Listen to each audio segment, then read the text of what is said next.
السلام علیکم سامعین، welcome to my channel voice of Mona. ہماری آج کی سٹوری کا نام ہے آزادی۔ عامر ایک الیکٹریشین تھا۔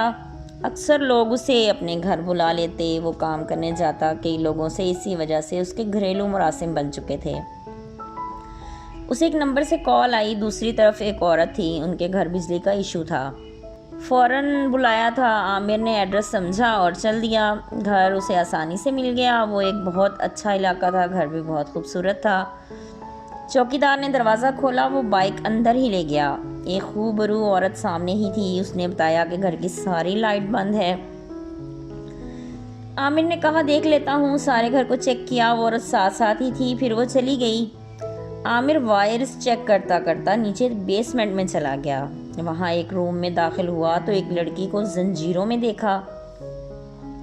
وہ یہ ماجرا دیکھ کر پریشان ہو گیا۔ وہ بہت خوبصورت تھی لیکن بال بکھرے اور کپڑے انتہائی گندے تھے۔ کمرے میں بو پھیلی ہوئی تھی۔ عامر نے اس سے پوچھا تم کون ہو اور اس حالت میں کیوں ہو؟ اس نے بتایا کہ مجھے میرے گھر والوں نے قید کر رکھا ہے، یہ گھر میرے نام پہ ہے، اس وجہ سے والدین کا انتقال ہو چکا ہے۔ بھائی خیال نہیں رکھتے جب سے ان کی شادیاں ہوئی ہیں۔ ایک بھائی اچھا ہے، وہ ملک سے باہر ہے، اسے کچھ نہیں پتا۔ مجھے یہاں سے نکال لو، مجھ پہ احسان ہوگا۔ اچھا میں دیکھتا ہوں۔ یہ حصہ گھر سے علیحدہ تھا، راستہ بھی علیحدہ تھا۔ یہ شاید فالتو سامان رکھنے کے لیے بنایا گیا تھا۔ نام کیا ہے تمہارا؟ میرا نام زہرا ہے۔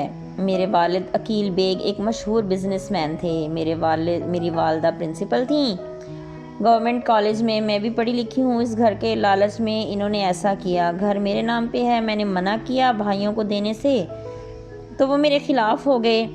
اس سے پہلے میں کچھ کرتی، مجھے بند کر دیا گیا۔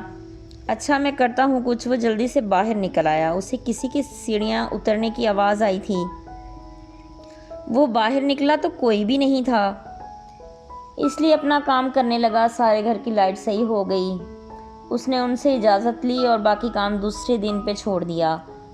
وہ شاپ پہ واپس آیا تو اس نے اپنے ایک دوست سے بات کی جو بہت زیادہ اثر و رسوخ والا انسان تھا۔ وہ اس کے پاس ہی آ گیا۔ دونوں نے دوسرے دن ہی کا پروگرام بنا لیا۔ پولیس میں FIR درج کروائی۔ پہلے عامر کو وہاں کام کرنے کے لیے جانا تھا، پھر زہیب نے وہاں پولیس کو لے کے آنا تھا۔ دوسرے دن انہوں نے میڈیا کو بھی خبر دی۔ عامر مقررہ وقت وہاں پہنچا۔ عورت اسے چھوڑ کر اپنے کام میں لگ گئی۔ عامر موقع دیکھتے ہی بیسمنٹ میں گیا۔ نیچے پہنچا تو زہرا وہیں تھی۔ اس نے اس کی ویڈیو پولیس کو بھیج دی اور آنے کا بول دیا۔ 10 منٹ میں پولیس اور میڈیا وہاں پہ تھا۔ زہرا کو زنجیروں سے آزاد کروا لیا گیا تھا۔ اس کی ایک بھاوج گھر میں ہی تھی، اسے اریسٹ کر لیا گیا تھا۔ زہرا کی عمر 30 سال ہو چکی تھی اور وہ کافی عرصے سے بند تھی۔ وہ روئے جا رہی تھی، اس کے ہاتھوں پیروں پر زخم بن چکے تھے۔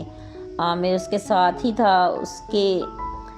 اسے کورٹ میں بیانات کروانے کے لیے لے جایا گیا۔ اس کے بھائیوں کو اریسٹ کرنے کے لیے ٹیم جا چکی تھی۔ زہرا کو اس کی خواہش پر عامر کے ساتھ جانے دیا گیا۔ عامر اسے ہاسپٹل لے گیا۔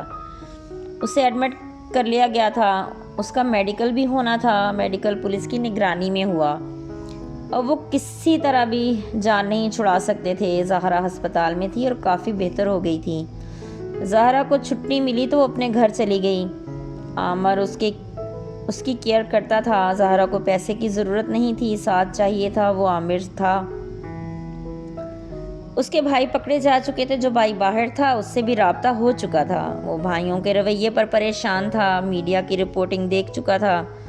زہرا نے بول دیا کہ میں معاف نہیں کروں گی۔ میں نے بہت اذیت دیکھی۔ اس کا بھائی اس سے شرمندہ تھا۔ پھر کیس عدالت میں شروع ہو گیا۔